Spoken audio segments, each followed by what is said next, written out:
ውድ የትንቢት ቃል የወንጌል አገልግሎት ሳምንታዊ የመጽሐፍ ቅዱስ ጥናት ታዳሚያን በያላችሁበት የጌታችን የኢየሱስ ክርስቶስ ጸጋና ሰላም ይብዛላችሁ። በእነዚህ የመጽሐፍ ቅዱስ ጥናት መሰናዷችን የእግዚአብሔርን ቃል ከተለያዩ ክፍሎች እያጠናን ቆይተናል። በዚህ አዲስ የጥናት ርዕሳችን ደግሞ የሐዋርያው ጳውሎስ መልእክት ወደ ቆሮንቶስ ሰዎች የመጀመሪያውንና ሁለተኛውን እያጠናን እንገኛለን። ይህ የትምህርታችን ሁለተኛ ክፍል ሲሆን የመልእክቱ ወይም ደግሞ የትምህርቱ ዋና ሐሳብ ደግሞ የመስቀሉ ስብከት የሚል ሐሳብን የያዘ ነው። ወደ ውስጥ ገብተን ከማጥናታችን በፊት ጸሎት እናደርጋለን። እንጸልይ። እግዚአብሔር አፍቃሪ አባታችን እጅግ አድርገን እናመሰግንሃለን። በአንተ እርዳታ ደግሞ ቃልን የምናጠናበትን ሌላ ዕድል ስለተቀበልን ተመስገን። አሁንም አንተ በቃልህ እንድታስተምረን ደግሞም ለእኛ ስትል የከፈልከውን ድንቅ የሆነውን ታላቁን መስዋዕትነትን ማስተዋል እንድንችል የልቦናችንን ዓይኖች እንድታበራልን እንጸለያለን። ስለ ሁሉ ተመስገን፣ በጌታ በኢየሱስ ስም አሜን። የመስቀሉ ስብከት መሪ ጥቅሳችን በአንደኛ ቆሮንቶስ ምዕራፍ 1 ቁጥር 18 ላይ ይገኛል። የመስቀሉ ቃል ለሚጠፉት ሞኝነት፣ ለእኛ ለምንድን ግን የእግዚአብሔር ኃይል ነውና በማለት ይናገራል። ይህንን ሐሳብ ነው በተሻለ ለመረዳት የምንሞክረው። ጥናታችን በአንደኛ ቆሮንቶስ ምዕራፍ 1 ከቁጥር 17 እስከ 31 ባለው ክፍል ላይ ያተኩራል። በዚያ ክፍል ላይ መስቀሉ የሰዎችን ሕይወት እንዴት እንደሚለውጥ ተጽፎልን እናነባለን። ለአማኞች መስቀሉ የመዳን ምልክት ነው። ነገር ግን በአንደኛው ክፍለ ዘመን ይኖሩ ለነበሩ ሰዎች መስቀሉ የአንድን ወንጀለኛ አሳፋሪ ሞት የሚወክል እጅግ ዘግናኝ የሆነ ምልክት እንደሆነ ደግሞ እናስባለን። በመስቀል ላይ ሞቶ ከዚያም የተነሳው ሰው ሊያድን ይችላልን? ይህ ሐሳብ ለሰዎች የሞኝነት ትርጉም የሌለውና ደካማ የሆነ ሐሳብ ሊመስል ይችላል።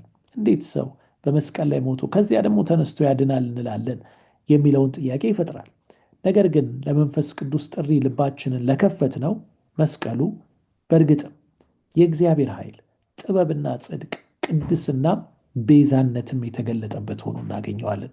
ሐዋርያ ጳውሎስ በአንደኛ ቆሮንቶስ ምዕራፍ 1 ከቁጥር 18 እስከ 30 ላይ እንዳሰፈረልን እንግዲህ ይህንን ሐሳብ ወደ ውስጥ ዘርዘር አድርገን ስንመለከተው በቅድሚያ በዚህ ክፍል ላይ ስለ እግዚአብሔር ጥበብ የተጻፈው እናጠናለን።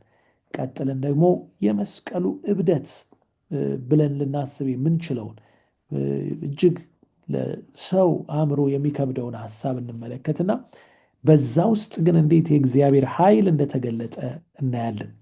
ቀጥለንም እንግዲያውስ ከዚህ አስደናቂ የሆነ መስቀል የሚሰበከው ስብከት ምንድን ነው የሚለውን አይተን በመጨረሻ የእግዚአብሔር ሞኝነትና ድካም የሚመስለው እንዴት የታላቅ ኃይል መገለጫ እንደሆነ አይተን ጥናታችንን ወደ ፍጻሜ እናደርሳለን። እንግዲህ በዚህ ቅደም ተከተል ወደ ውስጥ ገብተን ስናጠና በመጀመሪያ የምናገኘው የእግዚአብሔር ጥበብ በዚያ እንዴት እንደተገለጠ ነው።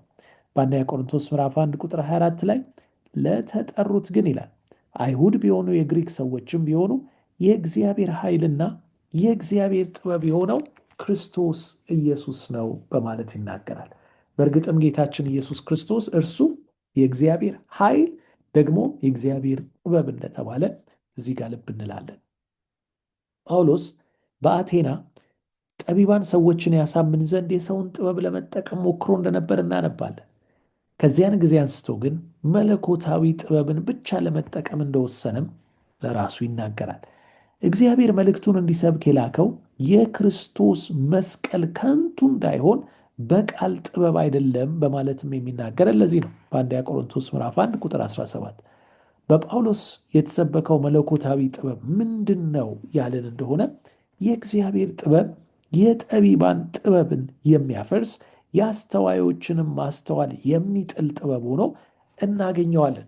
በአንደኛ ቆሮንቶስ ምዕራፍ 1 ቁጥር 19 ላይ የምናነበው ይህንን ነው። የጥበበኞችን ጥበብ አጠፋለሁ፣ የአስተዋዮችንም ማስተዋል ከንቱ አደርጋለሁ የተባለውን። እንደዚሁም እግዚአብሔር የዚችን ዓለም ጥበብ ሞኝነት እንዲሆን አላደረገምን ብሎም ደግሞ ይጠይቃል በቁጥር 21 ላይ ሄደን በምናነብበት ጊዜ። በእርግጥም የእግዚአብሔር ጥበብ ከሰው ሐሳብ በተቃራኒ በስብከት ሞኝነት የሚያምኑትን ሊያድን የእግዚአብሔር በጎ ፈቃድ ሆኗል የሚል ሆኖ እናገኘዋለን። ይህ ነው እንግዲህ ከእግዚአብሔር ጥበብ የተነሳ ዓለም በገዛ ጥበቧ እግዚአብሔርን ማወቅ ስለተሳናት በስብከት ሞኝነት የሚያምኑትን ያድን ዘንድ የእግዚአብሔር በጎ ፈቃድ ሆኗል ይለናል። ስለዚህ ለሰው ጥበብ ለሚመስል አስተሳሰብ ይህ ጥበብ ላይሆን ይችላል። እግዚአብሔር ግን የከበረውን ትልቁን የእርሱን ጥበብ የገለጠበት ሆኖ እናገኘዋል። እንግዲያውስ ምንድን ነው ይሄ የመስቀሉ ሞኝነት ወይም የመስቀሉ እብደት ካልን በአንደኛ ቆሮንቶስ ምዕራፍ 1 ቁጥር 23 ላይ እኛ ግን ይላል የተሰቀለውን ክርስቶስን እንሰብካለን፣ ይህም ለአይሁድ ማሰናከያ ለአሕዛብም ሞኝነት ነው ይለናል። እንግዲህ ሞሪያ የሚለው የግሪኩ ቃል እብደት ወይም ጅልነት ወይም ሞኝነት ሲሆን በአንደኛ ቆሮንቶስ ውስጥ 5 ጊዜ በጥቅም ላይ ውሎ እናገኘዋለን።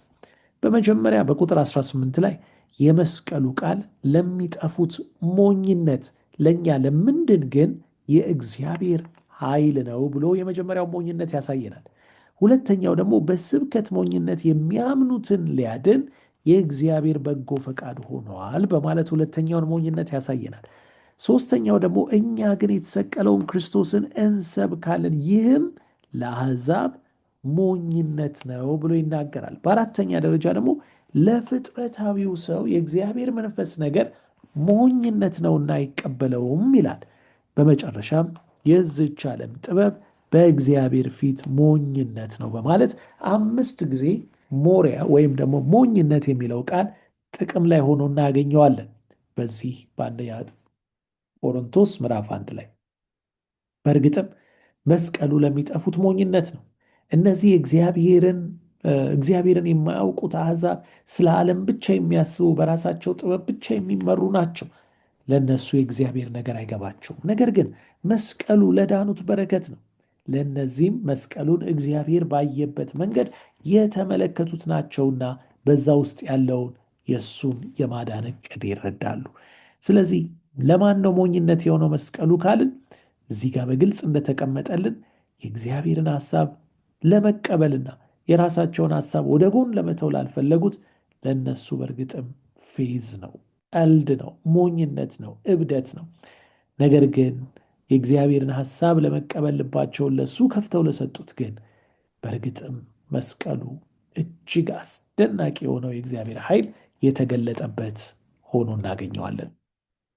ከዛ በመቀጠል እንግዲህ ስለዚህ ስለ እግዚአብሔር ኃይል ደግሞ ጥቂት ብንመለከት ስለ ኃይሉም ደግሞ የተገለጸልን እናገኛለን። የመስቀሉ ቃል ለሚጠፉት ሞኝነት ነው ካለ በኋላ ለእኛ ለምንድን ግን የእግዚአብሔር ኃይል ነው ይላል። መስቀሉ የሰውን እጅግ የከፋ ማንነት የእግዚአብሔርን ደግሞ ታላቅነት የሚያሳየን ሆኖ የምናገኘው ከዚህ የተነሳ ነው። እስቲ ስለ ሰው ክፋት መስቀሉ ምን ይገልጣል የሚለውን ስንመለከት፣ አዎ በእርግጥም መስቀሉ የሰውን ስርዓት አልበኝነት ግልጥ አድርጎ ያሳየናል። የሰውን ጥላቻ፣ ለራስ አደጋ የመሆንን ከባድ የሆነ ስጋት፣ በራስ ላይ ፍርድን የማከማቸትን አጉል የሆነ አካሄድ መስቀሉ ቁልጭ አድርጎ ያሳየናል። በአንጻሩ ደግሞ የእግዚአብሔርን ታላቅነት በተመለከተ የእግዚአብሔርን የማዳን ኃይል የገለጠ ነው። ሁሉን የሚቀበል አስደናቂ የሆነውን ፍቅሩን ያሳየ ነው። ይቅር ባይነቱ ደግሞ የትኛውንም ኃጢአት ሊሸፍን እንደሚችል የሚያረጋግጥልን ነው። በመጨረሻ መዳን በሌላ በማንም እንደሌለ፣ ነገር ግን በሱ ሞት በመስቀል ላይ በተከፈለው ዋጋ ብቻ እንደሆነ ያሳየናል።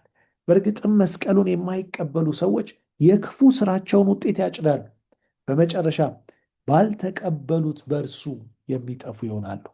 በመስቀሉ ላይ የታየው የእግዚአብሔር ኃይል ሰውን ኃጢአቱን በሙሉ ይቅር በማስባል ከእግዚአብሔር ጋር ሊያስታርቀው ሙሉ አቅም አለው። የዘላለም ሕይወትንም ያስገኝለታል። ይህንን ነው በቆላስይስ ምዕራፍ 1 ቁጥር 20 በአንደኛ ጴጥሮስ ምዕራፍ 2 ቁጥር 24 ላይ የምናገኘው። በእርግጥም በመስቀል ላይ እግዚአብሔር ማዳኑን የማዳን ኃይሉን ገለጠ። እሱ ሕይወቱን ሰጥቶ ለእኛ ደግሞ ሕይወት እንደሆነልን ከዛ እንማራለን። ታዲያ የመስቀሉም ስብከት ምንድን ነው ያለን እንደሆነ ሐዋርያው ጳውሎስ በዚሁ በአንደኛ ቆሮንቶስ ምዕራፍ 1 ቁጥር 21 ላይ በእግዚአብሔር ጥበብ ምክንያት ይላል ዓለም እግዚአብሔርን በጥበቧ ስላላወቀች በስብከት ሞኝነት የሚያምኑትን ሊያድን የእግዚአብሔር በጎ ፈቃድ ሆኗል ይላል። የመስቀሉ ስብከት እንደ ሞኝነት የሚቆጠረው ለምንድን ነው ብለን ልንጠይቅ እንችል ይሆናል። ከምዕራፍ 1 ቁጥር 21 ጀምረን ስናነብ እዚያ ላይ ጠቃሚ የሆኑ መልሶችን እናገኛለን። ከዚህም ከእግዚአብሔር ጥበብ የተነሳ ዓለም በገዛ ጥበቧ እግዚአብሔርን ማወቅ እንደተሳናት ከዛ እንረዳለን። አዎ አይሁድ ከሮም ጭቆና የሚያወጣቸውን መሲህ ሲጠባበቁ ነበር። ኢየሱስ በመስቀል ላይ እንደሚሞት በሚናገርበት ወቅት የራሱ ደቀ መዛሙርት እንኳን ይደነግጡ ነበር። በተጨማሪም በአይሁድ አስተሳሰብ በእንጨት ላይ ተንጠልጥሎ የሚሞት ሰው በእግዚአብሔር የተረገመ ነውና ዘዳግም 21 23 ላይ እንደተጻፈው ከናካቴው አዳኝን ሲጠብቁ ላልነበሩት ደግሞ ለአሕዛብ እጅግ ምላሹ ተመሳሳይ ሆኖ እናገኘዋለን። መስቀሉ ሞኝነት ነው። ለአይሁዶች እንዴት ነፃ ያወጣናል እንጂ እንዴት እሱ በመስቀል ይሞታል? ለአሕዛብም ቢሆን ኃይለኛ ከሆነ መንግስታትን ይገለባብጣል እንጂ እንዴት ተሸናፊ መስሎ ይሞታል? ለሁለቱም ለመቀበል ከብዷቸው ነበር። ነገር ግን ለመላእክት የመስቀሉ ስብከት ፍጹም የተለየ ነበር። በሰማይ ያመልኩት የነበረው ኢየሱስ ያልተቀበሉትን የሰው ልጆች ወዶ ሊሞትላቸው ሲፈቅድ ማየት ሚደንቅ ነበረ። ጳውሎስ በስብከቱ ሊያስተላልፍ የፈለገው ሐሳብ ይህንኑ ነበረ። የመስቀሉ መልእክት እግዚአብሔር ለእኛ መዳንን ለመስጠት የሄደበትን ርቀት የሚያሳየን ነበር። በእርግጥም ጌታችን ዙፋኑን ለቆ የኔና የናንተን ኃጢአት ተሸክሞ በመስቀል ላይ የተቀበለው ፍዳና አበሳ ሌላ ሳይሆን የፍቅሩ መገለጫ ነበር። ለዚህ ነው ዮሐንስ ሲጽፍ በመልእክቱ አብ እንዴት እንደወደደን እዩ ይላል። የእግዚአብሔር ልጆች ተብለን እንጠራ ዘንድ ደግሞ ልጁን ኢየሱስን ለሞት አሳልፎ ሲሰጥ ጌታችንም መጥቶ ለእኛ ሲሞት በዚህ እግዚአብሔር ለእኛ ያለውን ፍቅር ያስረዳናል ይለናል። እንግዲህ ታዲያ በዚህ ውስጥ የእግዚአብሔር ሞኝነትና ድካም የሚመስለው ምንድን ነው ካልን በአንደኛ ቆሮንቶስ 1:25 ላይ ከሰው ይልቅ የእግዚአብሔር ሞኝነት ይጠበባልና የእግዚአብሔርም ድካም ከሰው ይልቅ ይበረታልና ይለናል። በእርግጥም እግዚአብሔር በማንኛውም መንገድ ቢሆን ሞኝ ወይም ደካማ ይባላልን ብለን ልንጠይቅ እንችላለን። እንዴት የእግዚአብሔር ሞኝነት፣ እንዴት የእግዚአብሔር ድካም ይባላል? አዎ እርግጥ ነው አይባልም። ምክንያቱም እግዚአብሔር ምንም ጉድለት የለውም። ጳውሎስ እዚህ ላይ ተምሳሌታዊ ንጽጽሮች እያደረገ እንደሆነ ሊስተዋል ይገባል።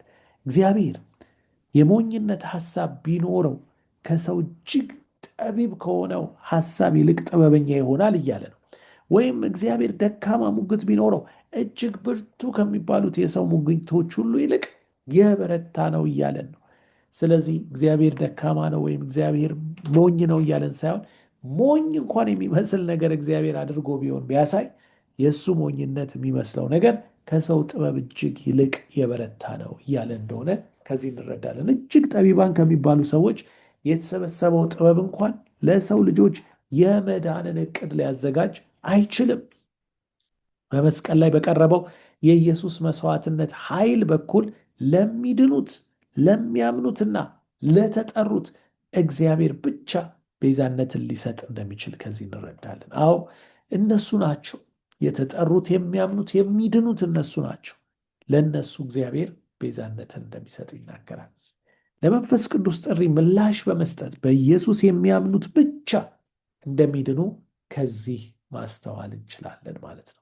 ታዲያ ትልቁ ጥያቄ የእኛስ ምላሽ ምንድን ነው? እኛስ ምንድን ነው ለዚህ ጥሪ የምንሰጠው ምላሽ? በዚህ ዘመን የሚኖሩ በብዙሃን አእምሮ ውስጥ የቀራንዮ መስቀል በተቀደሱ ትውስታዎች የተከበበ ነው። ከስቅለት ትዕይንት ጋር ቅዱስ ሐሳቦች ይያያዛሉ። ነገር ግን በጳውሎስ ጊዜ መስቀሉ የሚታየው በአስቀያሚና አሰቃቂ ስሜት ነበር። ሞትን በመስቀል ላይ የተገናኘውን ሰው የሰው ልጆች ሁሉ አዳኝ አድርጎ ከፍ ማድረግ ፌዝና ተቃርኖን የሚያስከትሉ ነገሮች ነበሩ።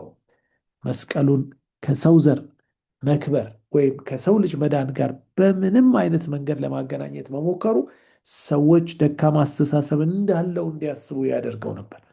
ነገር ግን መስቀሉ ለጳውሎስ በጣም ትልቅ ዋጋ ያለው ነበር። ከግል ልምምዱ እንደተረዳው አንድ ኃጢአተኛ የአብን ፍቅር በልጁ መስዋዕትነት ውስጥ ሲመለከትና ለመለኮት ጥሪ እጅ ሲሰጥ የልብ መለወጥ ይከተላል። ከዚያን ጊዜ ጀምሮ ክርስቶስ ሁሉ ነገርና በሁሉ ውስጥ ይሆናል። ይሄ ነው እንግዲህ የመስቀሉ ኃይል፣ ይሄ ነው የመስቀሉ ጥበብ፣ ይሄ ነው በመስቀሉ ላይ እግዚአብሔር ያሳየንና ያደረገው ታላቅ ነገር። እንግዲህ ይህን ጥናታችንን ስንቋጭ ከጳውሎስ መልእክት ለቆሮንቶስ ሰዎች በተለይ በመግቢያው ላይ ካሰፈረው የምንረዳው የእግዚአብሔር ድንቅ መስዋዕትነት፣ የጌታችን የኢየሱስ ክርስቶስ መስቀል ጥበብ፣ ኃይል እንደሆነ እኛንም የሚያበረታንና ደግሞም በድህነታችን ጸንተን እንድንቆም ያደርገን ይኸው እንደሆነ ከዚህ እንረዳለን። እንግዲህ ይህን በማስተዋል ለእሱ ሕይወታችንን በመስጠት በምናደርገው ነገር ሁሉ እሱን አስቀድመን እንድንወጣ እግዚአብሔር በጸጋው ይርዳን። እግዚአብሔር ይባርካችሁ።